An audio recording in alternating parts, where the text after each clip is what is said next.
When you first get into the world of technical guitar playing and you start looking for ways to build your guitar speed, it seems like no matter what guitar teacher you ask or what great player you listen to in their instructional videos, they always give you the same tried conventional advice that goes something like this. I'd say, really any fast technique, you want to start slow and very perfect. I usually do it slow and work out what I have to do, and then work up the speed until, it feels cool. The basic concept is you start with a slow tempo on the metronome, play the exercise or example until you've mastered it at that tempo, and then increase the metronome. And this advice seems to make all the logical sense in the world. I mean, if you start slow and perfect, how in the world can you ever screw this up? And to be fair, if you've never tried just slowing down, figuring out what you're doing, and cleaning up mistakes, of course you're going to get a little bit faster and a little bit better from doing that. But before you know it, you realize that there are a lot of gaps in this advice, and there are a lot of things that you're pretty unclear about, like what tempo do you start at? What tempo is slow? How much do you increase your speed? Not to mention, let's be honest, just doing a lot of slow practice is pretty damn boring. But if you stick with it, if you keep practicing, eventually you will discover that there's a whole other school of thought about building speed. And it all seems to have started from this Shawn Lane video. What I did and what I would suggest to people is to just fracture the process. When you get a little faster, and then just totally break with the continuum and jump up into some speed that you can't play at all. Just go for it. It might be completely sloppy, but then you're trying to clean it up over time, and it's a little different mental and physical process, rather than going from one mental process of playing it slow and getting it gradually faster. You approach it from the way of playing it fast but sloppy and gradually learn to clean it up. And come on, let's be real. Who the hell has ever played guitar faster than Shawn Lane?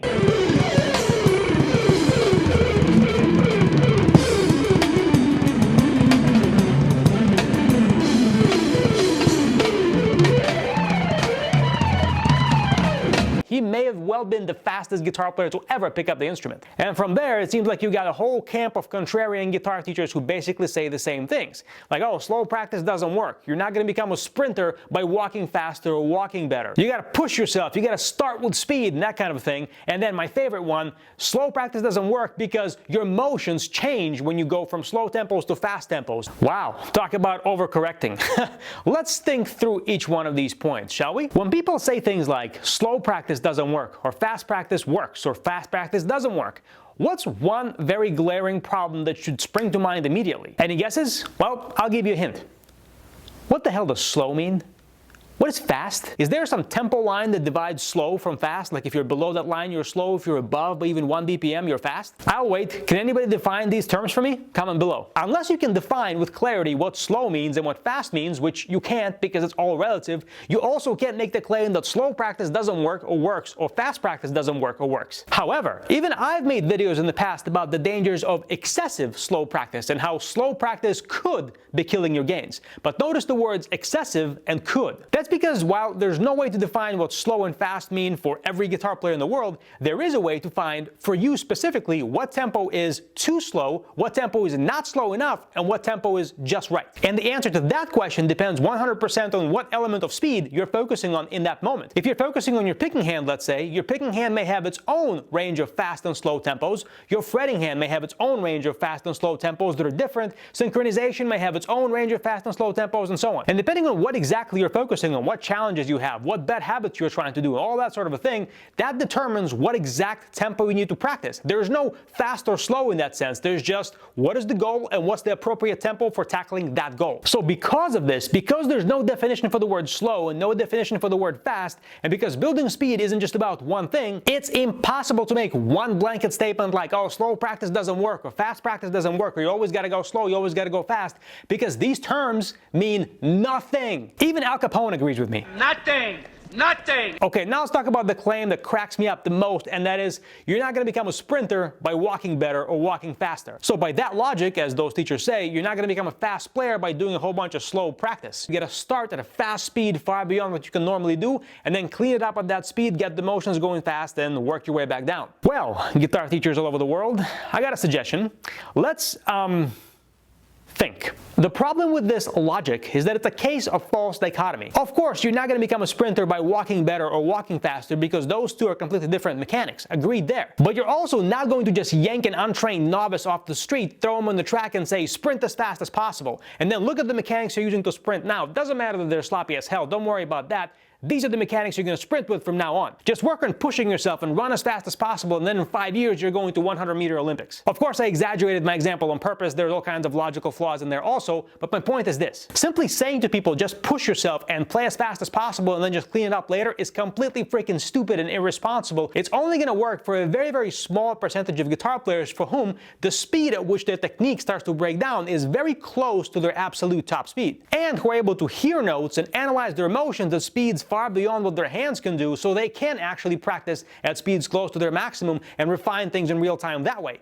But most people are nowhere close to being able to do that. And as someone who actually competes in a sport, I'll tell you this. In powerlifting, the sport I compete in, obviously the goal is to lift as much weight as possible, which is kind of equivalent to a sprinter's goal to sprint as fast as possible. But in order to lift as much weight as possible, first of all, powerlifters don't max out all the time. That's first. Secondly, they slow the movements down sometimes in training to work on their technique. For example, on the back squat, they have tempo variations where you go down for 4 full seconds. You actually count in your head 1 Mississippi, 2 Mississippi, 3 Mississippi, 4 Mississippi as you go down. And during those 4 seconds, you assess your technique in real time. You focus on your balance, bar path, bracing, and a whole bunch of other factors. But then, of course, you also have sessions where you max out and all that kind of stuff. There's a time and place for maxing out in training when your body's prepared for that, when you know what you're doing and you know what you're looking for. But then there's also time to look under the hood, as it were, and figure out exactly what's going on when your body's performing a motion, whether it's an exercise in powerlifting or a set of motions like playing a scale sequence. Notice, by the way, that powerlifters do not use that misleading, fluffy, and vague language that guitar players use. My powerlifting coach doesn't tell me, do a set of squats where you go down as slow as possible. He says, no, take 4 seconds to come down with the bar, then pause for 1 count, then get back up. Do that with, let's say, 60% of your 1 rep max for 3 sets of 4 reps, and if you've done that and your technique is held up well for the entire workout, that's a success, and your body is now better prepared for maxing out when the time comes. And back to the sprinting stupidity, analogy, another reason why it doesn't work is because it doesn't define what sprinting means, same way nobody defines what slow and fast mean. It only says that walking motions are not the same as sprinting motions, which is true, so I got an idea. Why don't we just take our sprinting motions, figure out exactly what they need to be, slow down as much as you need to, but not any slower than that, to do them right, break the motions down into micro components, learn them without tension, without any sloppy bad habits, nothing like that, and then you just speed up those sprinting motions. Which leads me to the point about slow practice motions allegedly changing at faster tempos. Well, even if we assume that slow and fast mean something specific, which they don't, if you notice that your motions are changing from your slowest speeds to your fastest speeds to your top speeds, do you know what that means? It means that you are probably not using the right motion slowly. A classic example of that is tremolo picking. When most people do tremolo picking slowly, they use their wrist because that's the most natural thing to do. The problem with this, though, is that the wrist motions are simply too large, and beyond a certain tempo, your arm has to get involved to make the tremolo motions small enough and do them quickly enough.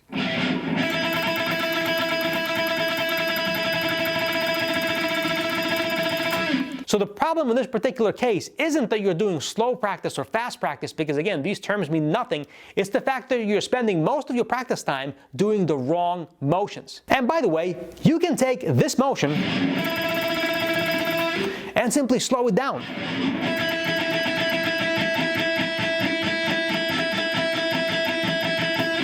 That's what all these high-speed camera analysis guys do all the time. So the problem, again, isn't slow versus fast. It's understanding what motions you're supposed to even use, and then slowing down to however slow of a tempo you need to for you specifically, for your specific leg, to do the motions right, and then speed up from there. And then it will never, ever change. But whatever you do, stop scapegoating slow practice or fast practice, because they all work if you understand what you're doing. If you like this video and you want more help from me with your guitar playing, check out the link in the description of this video or go to the page on the screen right now. I'm going to show you 5 simple things you can do while you practice to speed up your progress without practicing even a minute longer than you do right now. These are not exercises, licks, or drills or any of that. These are simple mental shifts you can make while you practice to squeeze more results per minute out of whatever practice time you've got. They work for any style, any skill level, and you can use them as soon as tonight to begin seeing faster guitar playing gains as early as tomorrow. To see what it's all about, check out that link, enter your email address, I'll send you the video for free. And speaking of guitar speed, one element of guitar speed many people overlook is 2-hand synchronization. And unless your hands are perfectly in sync when you play fast,